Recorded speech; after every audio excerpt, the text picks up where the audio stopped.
Hello and welcome to our live panel discussion here at ICE Barcelona 2026. How big is the black market and what can be done about it?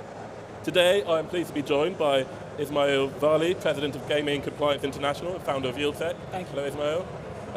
Erwin van Lambert, the CEO of Casinos Austria Group and Chairman of European Casinos Association. Yeah. Thanks for joining us. And as well, Marta de Francisco, a lawyer at Asensi, Abogados. Yeah, thank you for having me here. Okay guys, so the first topic we want to talk about is the true size of the black market. So Erwin, what do you think the true size of the gambling black market really is?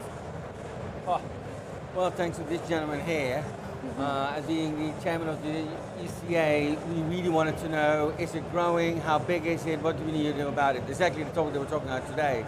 So we now know that across Europe, it's around 80 billion euros illegal non-licensed revenue. Which basically means that EU countries are missing out probably around 22 to 23 billion euros in taxes, which is around 70%, to be honest, of all revenue being created online today in the EU. Consumers not being protected, taxes not being paid, licensed operators not getting the revenue that they actually should be getting, and obviously from our perspective, not only from our Austrian perspective, but from a European perspective, I think it's really worrying that it's so big and it's growing every single day. How could it actually be monitored and by what metrics? Well, I think IP and payment blocking is an absolute crucial instrument to implement into markets. IP blocking itself basically works for 24 hours, as we all know, and then it's already gone.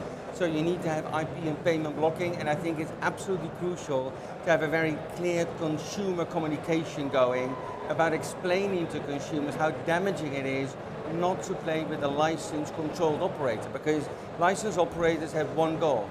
They want to protect consumers really well and they don't want to lose their license because of commercial reasons. So if people play with a licensed operator, you're sure that the product is quality-wise really good, you're really protected, you know that the money goes where it needs to go, that taxes are being paid. So I think IP payment blocking and really good communication, making a massive difference between licensed and non-licensed operators is an absolute key thing. Marta, does that align with what you know?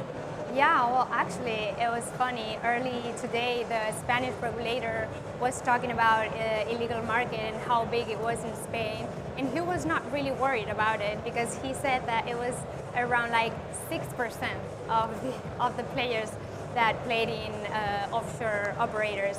However, recent studies show that up to 23% of players are playing offshore and in the black market, of course. And for me, I think the thing that worries the most is the confusion that players get, that they don't really know whether they're playing in legal or illegal operators. And some studies show that up to 47% of the players in Spain don't really know that they're playing in the black market. So crazy figures, right? Yeah, that is interesting, yeah. So Ismail, where is growth coming from for illegal operators? Growth is coming from a few areas for illegal operators. Let me just go back to one point here. So we often talk about the legal market, illegal market. There's one marketplace, okay? Marketplace for Spain, marketplace for Germany, marketplace for Austria. There are two industries in it. One legal licensed sector, one illegal unlicensed sector. Crime is stealing from all of us, okay? That's what they came to do, that's what they are doing. It's what they've been doing every year for 3 decades. So in terms of where the growth is coming from, regulation exploitation is their absolute evergreen product. So any law you have, the age limit, 18 or 21 years old, they will be on top of that because they want the kids and they want the self-exclude customers. What's coming next for them is basically everything you bring in on deposit criteria, KYC, responsible gaming. All of these are opportunities for crime. That's regulation exploitation. That's the main plank in the illegal gaming business model. Okay? The next area will be events and cultural situation. So this year we're in another year of gambling without gaps. So there is no gap in the calendar this year for most of the world, apart from North America, not that interested in soccer. So even though the World Cup will be there this year, what you'll be focused on this year is every single week you'll be able to bet on top flight international soccer, right now with CONCACAF and the Premier League, all of the leagues in Europe, and that's going to carry on through June and July with the World Cup, and then it goes straight into the new seasons in August. So that's a big calendar for them this year. The other breakout product for illegal gambling this year is illegal streaming. Illegal streaming of sports and of movies and TV shows, okay? So what illegal gambling is looking for is how do we monetize the great relationship they built up during the pandemic, this era of the gamification of everything? Illegal gambling went to illegal streaming in 2020 and 21. Why? They went there because there was no professional sports and all the illegal sports books had no product to offer betting on. So they went to illegal streaming and went, we can provide you product, snail racing, kids basketball, guys in Pakistan playing cricket matches saying that they're India versus Pakistan, but it's just 5 guys versus 5 guys. Wow. But we're filming it in the old stadiums that weren't being used during the pandemic. Yeah. So what they learned then, this love affair and this dark nexus between illegal gambling and illegal streaming was, we can give you any kind of content and we can watch it convert. Because even if it's nonsense content, people will click on it on social media and then I can cross-sell you from that content into illegal gambling casino, into illegal gambling poker, and I will make 20, 30, 40% margin from you. So the big products this year, illegal streaming is the breakout product to watch out for, because this will be one of the first World Cups where FIFA have just licensed the rights to legal gambling companies. Do you think that means illegal gambling doesn't notice it? Of course they notice it. They will be all over it. Yeah.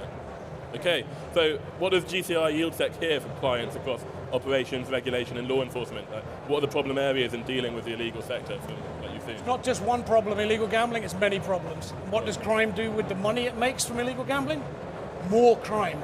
Okay, so there will be more and more problems coming to your borders within the gaming sector, within the economic sector as well. And the whole point of this, why was YieldSec established? When GCI acquired my business in November 2025, I said it was the same task with a different mask, basically. For me, it's still about defeating unregulated gambling and allowing regulated, legal gambling to provide the benefit it should to commerce, community, consumers. That's the whole point for me. The mission hasn't changed whatsoever. So for us with clients, it's basically getting every legal stakeholder client to a place where the revenues you should earn benefit your commerce. The taxation and community benefit you should provide with excluded children, excluded self-admitted problem gamblers should be excluded. You should also be able to provide consumer benefit because it's a fair, safe, sustainable industry that is demanded and desired by consumers, but how are we fulfilling that when we see crime every day in plain sight in our marketplaces and we do nothing as communities to get rid of it? Yeah, this is very interesting. I think if I may add, I think it's a very good point, right? So there is not a non-legal market. There's only one market which is licensed, controlled, and regulated, right? And I think very often you have some kind of a strange economical discussion about it because then people are saying, you have illegal, and some companies are non-licensed operators, but they're licensed somewhere else. It's very simple. At least in Europe, it's very clear. You need a license in each country to be able and allowed to operate. And if you do not have a license, you don't offer your product. Either you try to get a license, or if the government decides differently, you can't. It's simply what it is. And there's no reason to say, no, but I'm going to do it anyway. I mean, if we're going to say, yeah, but I need to be at home earlier because otherwise my wife's going to be angry, and I hit a red light, I still get a fine. Yeah. And it's my problem that I left my office too late.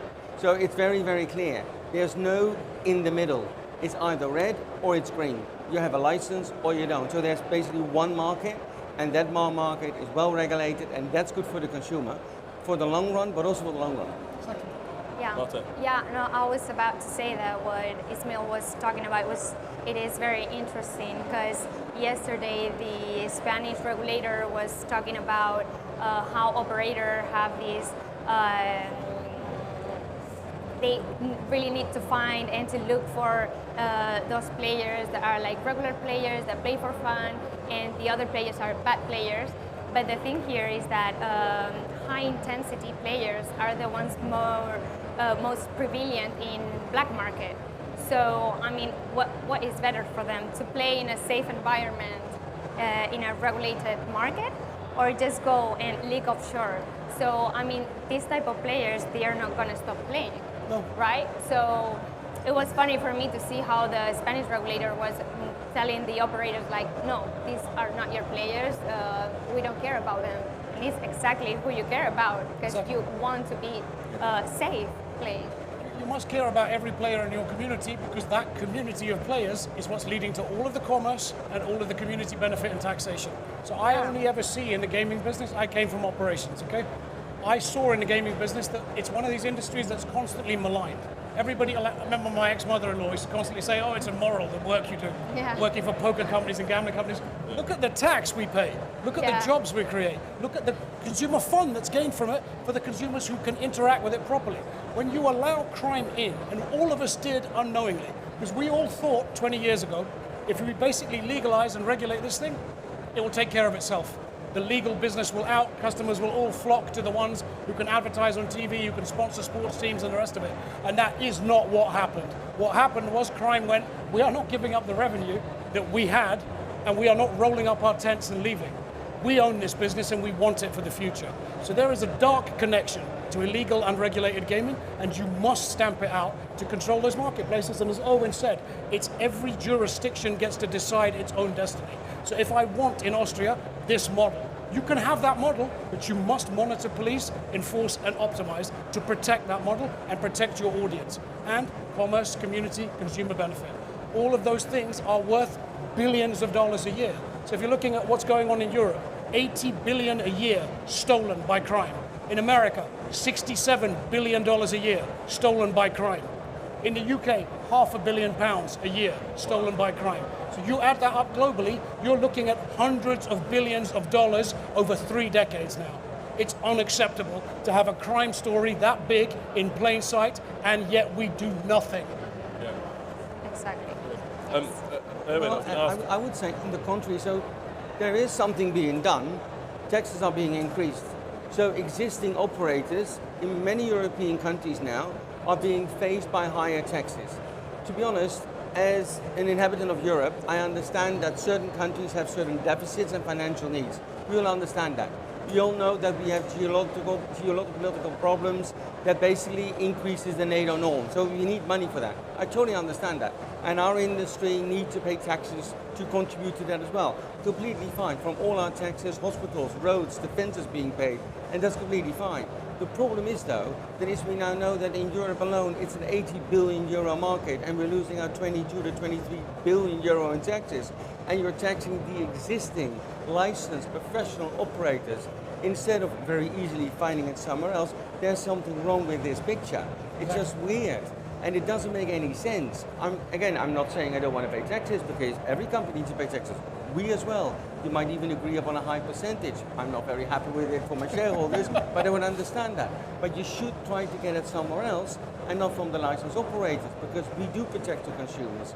And another point I think is that a lot of countries are now actually taking a lot of measures when it comes to advertising and sponsoring, which basically gives a completely open field to all the illegals to flourish even further, because they do not have restrictions on bonuses, they do not have restrictions on Meta. And for example, Meta is an issue as well, because they're accepting a lot of advertising for illegal gambling offers, and that's just a bad thing. So it's not only that we're not attacking the criminals, like Asman just explained, it's also that on the other side, at the same time of the medal, the existing licensed professional good guys, like all of us, are being put under pressure as well. And that's a very unhealthy and a very dangerous situation, I would say.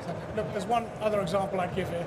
I spoke yesterday in my speech about how American online gaming is just diving off a cliff into the abyss, basically. I said we live in a twilight world. America is one of the worst cases of that. Europe is even more going towards that world, okay? In America, we started in 2023 with 105 legal licensed gambling operators, okay? 105. For 30 states that have sports betting, 7 that have casino, okay? So it's a weird patchwork quilt. Obviously, crime's gonna be interested in that opportunity. By 2024, that's dropped to 95. Okay, there's some movement. By the midpoint of 2025, we've dropped to 57 legal licensed operators. So there is the silent death of legal licensed operators in America. That is coming to Europe too, because you will not maintain your licensing and your operational standards when everybody's putting the taxes up. Why? Because they aren't making the money they should. So if the governments are saying put taxes up, that's a very clear indicator of nobody's making the revenue they should. So you're not getting paid the tax you should, which means the consumers are getting screwed too. Yeah. And that means crime has made a home in your country. You need to change it. So people are doing something about some forms of illegal gambling. Let's try and block the payments. Let's talk to Visa and MasterCard. Let's talk to Facebook. It's not enough, because you all need to work together. across the entire ecosystem. Otherwise, change doesn't happen, and what's happening in America now will come to your country. It will come. Yeah. Marta, I was going to ask, like, looking at the players, so at what point does regulation become like a real hindrance for the players, you think? Well, I believe that it becomes a real hindrance when there is this advertising advantage for illegal operators. The Spanish operator just faced these really strict these restrictions in advertising, which makes it really hard for them to advertise and to communicate to players like this is a safe place. On the other hand, the illegal operators are all over the internet. They have this Meta, Facebook advertising, and of course, if you're a person that don't really know about .com or .es in Spain, which is the legal domain, you just click what appears first, right? So the algorithm is just about what, not what is legal or illegal, and not what it's licensed or unlicensed. They just have it all. Yeah. So looking at how the black market and regulated markets kind of like coexist as such, I know you said there's one market, but are you seeing the black market grow for any particular reason? Marta, again, like what's happening in the regulated sector to cause offshore leakage? Well, I mean, I don't want to sound repetitive, but I think the regulation is really unfair for the legal operators, and they are just seeing the illegal market growth, and it's not fair. So they are facing all these restrictions and limitations, and actually the operator needs to work with the regulator to just like be on the same path, and it's very important to have this channelization, you know? So the main point here is that players are going to keep playing. So this leads to offshore if the attractiveness of the legal market is low, and the illegal operators just offer these great bonuses and great promotions and are all over the social media and Telegram channel, which is crazy. Telegram, I mean, wow. And legal operators just can do nothing, cannot compete with them. Yeah. What Marta said there is, again, is price, product, and promotion. So if you look at legal versus illegal on that price, product, and promotion, prices. If I don't pay tax, best price. If I am unrestricted in any way about the products I can offer, because I'll offer predictor market bets on when Barbara Streisand will die, which is a real bet out there. Barbara Streisand is a saint, by the way. So you shouldn't be offering that bet. Glad we all agree on that. So you shouldn't be offering that bet, but illegal predictor market platforms will offer that bet. They offered like 2024, 25, Christmas and New Year. Leading predictor market bet on celebrity Deadpools was this one. Biggie and Tupac, the rappers, will be resurrected along with Jesus Christ on New Year's Day. People were buying that bet just to put it on their social media feeds because it was funny, and their real lives aren't as interesting as that bet was. Okay? So then there's a promotional piece. We've got all kinds of restrictions around advertising on football shirts now, advertising on billboards, advertising around schools, for example.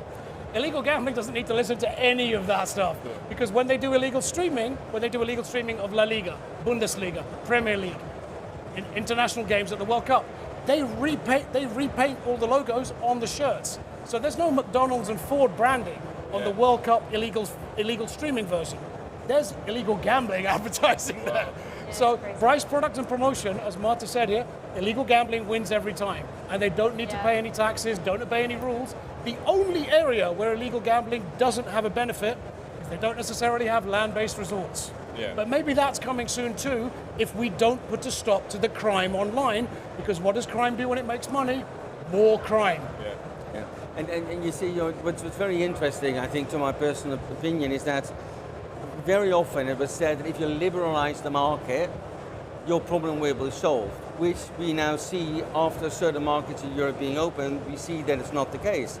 The Netherlands is a very good example. So the Netherlands was liberalized. I think there are about 30 licenses being given out now. But because of all the restrictions and the way that it's being dealt with over the last few years, today in 25, around half of the online revenue is now illegal again. And they had a penalization of over 80% 2 years ago.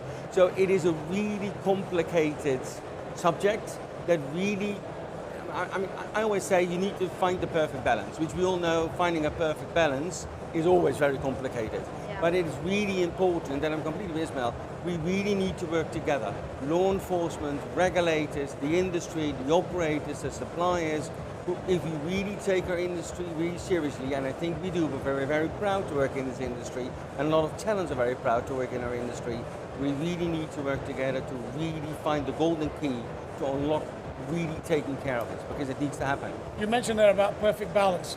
I often use an example of the Jenga tower. So the bricks that we play in the pub, that kind of game, you can pull bricks out of that. Start seeing the online gaming marketplace, the ecosystem, like those Jenga bricks. So if you start saying, okay, I'm going to increase taxes, you're pulling out one of those bricks. Yeah. You say I'm going to restrict, like they did in Belgium. Belgium had a whole series of these bricks being pulled out between 2020 and 2025. So Belgium went from increased taxes. Then they said no cross-sell. You can't go from sportsbook to casino. This business is built on cross-sell. I know that, having been an operator. If you say that I need a separate sportsbook and casino, now, and you can't share the databases, you've taken out 2 more bricks. You also then stop all the advertising. A whole bunch of new bricks come out. Where does the Belgian marketplace go? 2020, 85% legal. 2025, 15% legal. Wow. So you literally turned that thing on its head. And you basically went, okay, we're still in charge.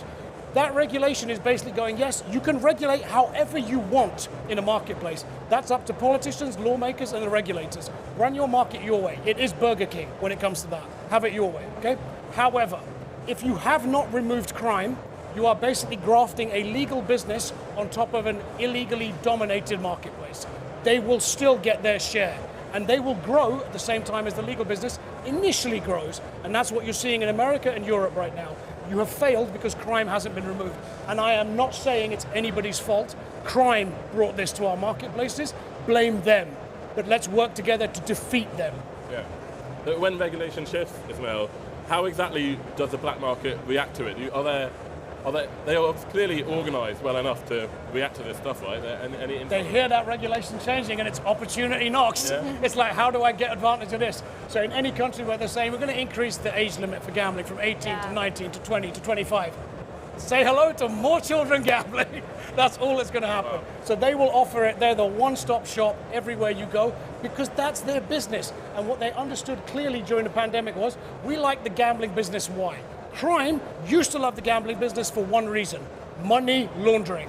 They now love the gambling business because of money, period. Okay? Yeah. They want to be in everything, and also they understand that when you are dead as a customer, when you have no more money left to gamble, well, now I'll sell you financial loans. Now I'll sell you cheap mortgages and all this other nonsense. Yeah. So they'll find a way of getting data to mean more money for them. So there is a much longer tail on a gambling recruited customer than any other product in the world for crime. So they will find another way to monetize you.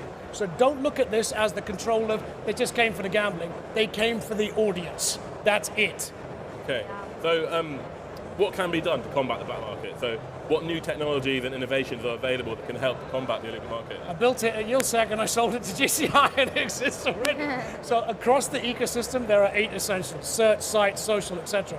You need to look in that ecosystem to find where is the audience, have awareness of what they're doing, where they are, all the audience, all their activity, all of the time. You then need to be making sure that you're channelizing that marketplace effectively, because we come out with a channelization rate, but it's just a hallucination. We need to be showing it from where the activity and audience are in the marketplace. Then direct that to go across that ecosystem. How much of the audience is being trafficked via social? Deal with that problem. How much is being trafficked via websites and IP blocking? Deal with that problem. How much of it is payments, when we can get the banks to work together, the payment wallets to work together, PayPal and credit card companies to work together? Deal with that problem. But if you don't deal with all of this stuff at once and have some priorities around it, you will not get control of your marketplace. And fundamentally here, for everybody, the regulators, politicians, governments, operators, legally, licensees, law enforcement, it's your marketplace, yours. It's your money. Okay, so I feel that sting when somebody steals my napkin, okay? Yeah. I want to feel that sting in every country when they're stealing my money from my marketplace in the industry I spent my life and career in. It's your money. Take it back. Take control back. Yeah. Marta, how should regulators be working with operators to help battle the black market, do you think? I mean, obviously it's very hard to find that balance. What is clear is that enforcement is not working. I mean, we're very proud of all these millionaire sanctions to offshore operators, but it's not real. I mean, they don't pay, they change domains, they change brand names, and they keep targeting the Spanish market. So we will need to find this cooperation, international cooperation, operator and regulator cooperation, and find balance to fight against this, because this is a big, big problem. Yeah. Erwin, do you think there needs to be more cross-border sort of collaboration? Well, I think at the end of the day, it's the industry's responsibility to really make very clear how big the problem is. And I think that's exactly what we're doing here today during this panel as well, in this broadcast. It is a real issue. We need to deal with it. We need to work together on it. There are the tools available to do it pretty quickly. There is payment blocking. There is payment blocking in place. We can actually talk to Meta, and there is penalties and consequences for everybody offering illegal products. Let's make that happen. Let's make the industry even better. But it's really important that regulators, politicians, and law enforcement knows this is exactly what we're doing here today. Yeah. What do you think legal operators can do to build trust and keep the customers away from the illegal option? Very easily. First of all, whatever we offer always needs to be perfect. We need to follow the rules, we need to take our consumers really seriously, and we need to protect our business and our consumers by that really, really well. And I think that's the proof of basically separating the good guys and the bad guys. And it's our obligation to explain very clearly what the problem is, how big it is. And I think for a very long time, also because it's in the internet, as we all know, what you can't see, you think it doesn't exist. It does exist, it's massive, and there are tools to fix it. Okay, so we've got time for one last question. Ismail, I'll give it to you. Ultimately, the black market contributes to a negative perception of the gambling industry, right, among wider society. How do you see this changing and developing over the next few years? So one of the biggest things I always say is basically get the benefit for your commerce community consumers. Legal, licensed gambling gifts that to countries, gives that money to governments, gives that money to societies to pay for roads, hospitals, schools. Okay? That comes from legal gambling. Nothing comes from illegal gambling. Nothing but consequences and harm and crime. So the perception here needs to change, because the legal gambling industry is the one that provides benefit. Illegal gambling provides no benefit and more consequences that you will also pay for as a taxpayer, as a government, as societies. And what does crime do when it makes money? More crime. So please start seeing what's going on here. This is somebody who came to steal your things from your country and abuse your audiences, abuse and toxify your children. So get control of your marketplaces by working together across that ecosystem. And this is not a hard mission. Look what was achieved in the Philippines. 92% illegal to 58% legal in less than 3 years, because they understood one thing: we need that money. Yeah. That money means we can build more roads, more flood defenses, we can pay for the country's development. And almost in developed countries, we seem to look at this as, it's gambling, they're always up to no good. No, they're not. The legal gambling industry can do substantial good and benefit. And if we all got in a line and queued up and got those licenses, were audited and reviewed for those licenses, pay for those licenses, pay taxes, how can you look at the legal gambling industry and say they're somehow faulty, they're somehow questionable? Regulators are there to police and enforce against those licensees, but they're also there to help support them in the benefit they can provide. Work together, make it change. Okay, great. Well, I think that's a great note to end it on. Thank you very much for your time today, and thank you to everyone who tuned in. Bye. Thank you. Thank you, everybody.